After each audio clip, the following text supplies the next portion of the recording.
समाचार में मैं हूं आपके साथ त्रिशला यादव। बुलेटिन की शुरुआत बड़ी और अहम खबर के साथ करेंगे। रामपुर उपचुनाव की तारीख का दोबारा से ऐलान।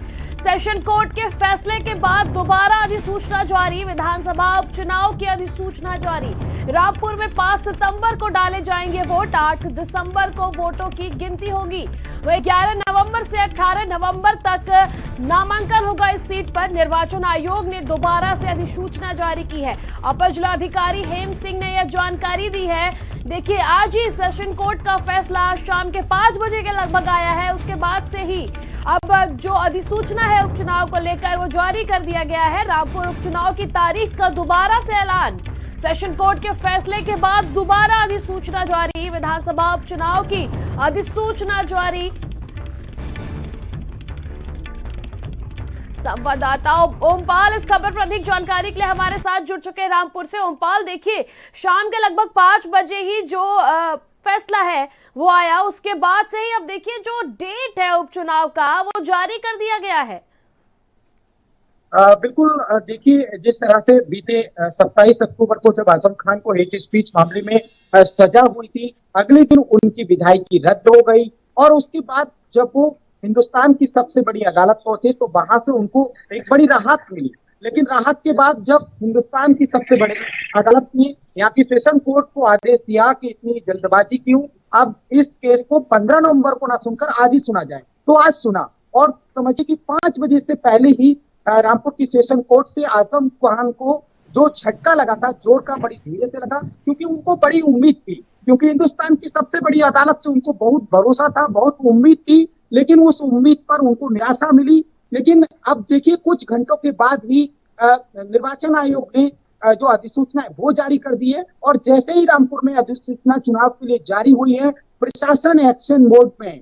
अपर जिलाधिकारी हेम सिंह जी से हमारी बातचीत हुई और हमने अभी कलेक्ट्रेट परिसर में जो यहाँ पर निर्वाचन का ऑफिस है वहां पर आकर देखा तो खुद हेम सिंह जी अपने तमाम सारे अधिकारियों के साथ, कर्मचारियों के साथ बैठक कर रहे हैं। कुल मिलाकर मैं कह सकता हूं कि रामपुर में शांतिपूर्ण चुनाव कराने के लिए पूरी जो तैयारियां हैं, जो खाका है, उस पर खरा उतरने के लिए जो प्लान बनाया है उसको पास करने में जुट गए। क्योंकि प्लान की बात करूं तो एक दिन पहले ही अधिकारियों ने हमको साफ कर दिया था कि हम तो बिल्कुल चुनाव कराने के लिए तैयार हैं। हमको जो आदेश देखिए, ओमपाल, ये बात आपने कहा कि अधिकारियों से आपने जो पहले ही बात की थी तो अधिकारियों ने कह दिया था वो चुनाव शांतिपूर्ण तरीके से चुनाव करने के लिए तैयार है। हालांकि जो निर्देश अधिकारियों को मिलेगा वो हमेशा उसके लिए प्रतिबद्ध रहे। उन्होंने हमेशा से वो पूर्ण किया है।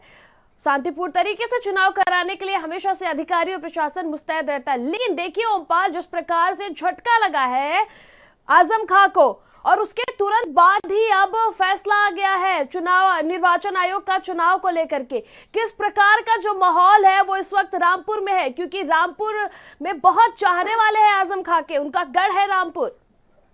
देखिए, आजम खान का घर भी है और आजम खान का गढ़ भी है जी। और अब घर और गढ़ को बचाने के लिए आजम खान कौन से ऐसे कैंडिडेट को चुनाव मैदान में उतारेंगे? फिलहाल तो रामपुर जिले की नजरें सबसे ज्यादा इसी बात पर बनी हुई हैं, क्योंकि पिछले लोकसभा चुनाव में जब आजम खान साहब ने अपनी सीट का इस्तीफा देकर विधानसभा का चुनाव लड़ा, तब उन्होंने लोकसभा चुनाव में जिस कैंडिडेट को उतारा तो जो इनपुट्स निकल कर आए वो ये इनपुट्स निकल कर आए कि उन्होंने कैंडिडेट अच्छा नहीं दिया। शायद कुछ बहुत अच्छा कैंडिडेट वो दे देते तो ये सीट आजम खान जीत जाते। बहरहाल आजम खान है, क्योंकि आजम खान के बारे में ये कहा जाता है, माना जाता है, जाना जाता है कि वो जिसको भी चुनाव मैदान में उतार देते हैं वो जीत जाता है। उनके बेटे होशवार टांडा से पहली बार में चुनाव जीत गए, बाद में चुनाव जुड़ गए। अब नसीर खां है चमरौआ की विधानसभा सीट पर, वो भी जब चुनाव होता है तब जीती जाते हैं लगभग। कुल मिलाकर मैं कह सकता हूँ कि आजम खान का यहाँ पर जो जलवा था, हालांकि पिछले दिनों बिल्कुल तमाम जानकारी के लिए आपका शुक्रिया ओमपाल।